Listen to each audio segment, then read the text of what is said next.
ایرانی صدر Masoud Pezeshkian کا ایک روزہ دورہ پاکستان بھرپور رہا۔ اس موقع پر پاکستان نے واشگاف انداز میں ایرانی بیلسٹک میزائل پروگرام کی حمایت کر دی۔ ایرانی صدر نے بھی اپنے دفاع کے لیے بیلسٹک میزائل سے کسی صورت دستبردار نہ ہونے کا دو ٹوک اعلان کر دیا۔ صدر پزشکیان نے اپنے دورے کے دوران صدر زرداری اور فیلڈ مارشل عاصم منیر سے بھی ملاقاتیں کیں۔ وزیر اعظم شہباز شریف نے پاکستان پر والہانہ اعتماد پر اظہار تشکر کیا۔ ایرانی صدر مسعود پزشکیان ایک روزہ دورہ پاکستان مکمل کر کے اسلام آباد سے واپس روانہ ہو گئے۔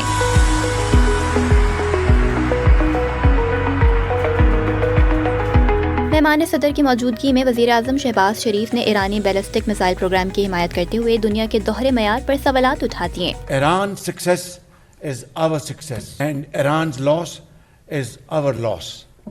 غم شما غم ماست. Ballistic missile was never a subject of discussion.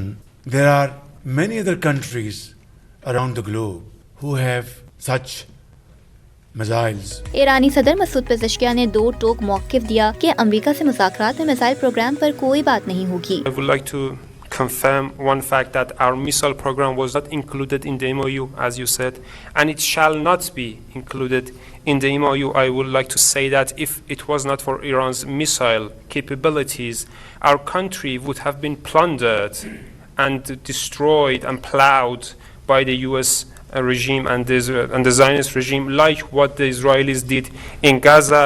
We shall never compromise on our nuclear capabilities. صدر پزشکیان اپنے دورے میں صدر آصف علی زرداری سے بھی ملے۔ اس موقع پر دونوں ممالک کے درمیان سیاسی، اقتصادی اور علاقائی شعبوں میں تعاون بڑھانے پر بات کی۔ ایرانی صدر نے chief of defence forces field marshal Syed Asim Munir سے بھی ملاقات کی، جس میں سیکیورٹی امور پر بات۔ ادھر وزیر اعظم شہباز شریف نے سوشل میڈیا پیغام میں ایرانی صدر کی آمد پر اظہار مسرت کیا اور پاکستان پر والہانہ اعتماد پر شکریہ بھی ادا کیا۔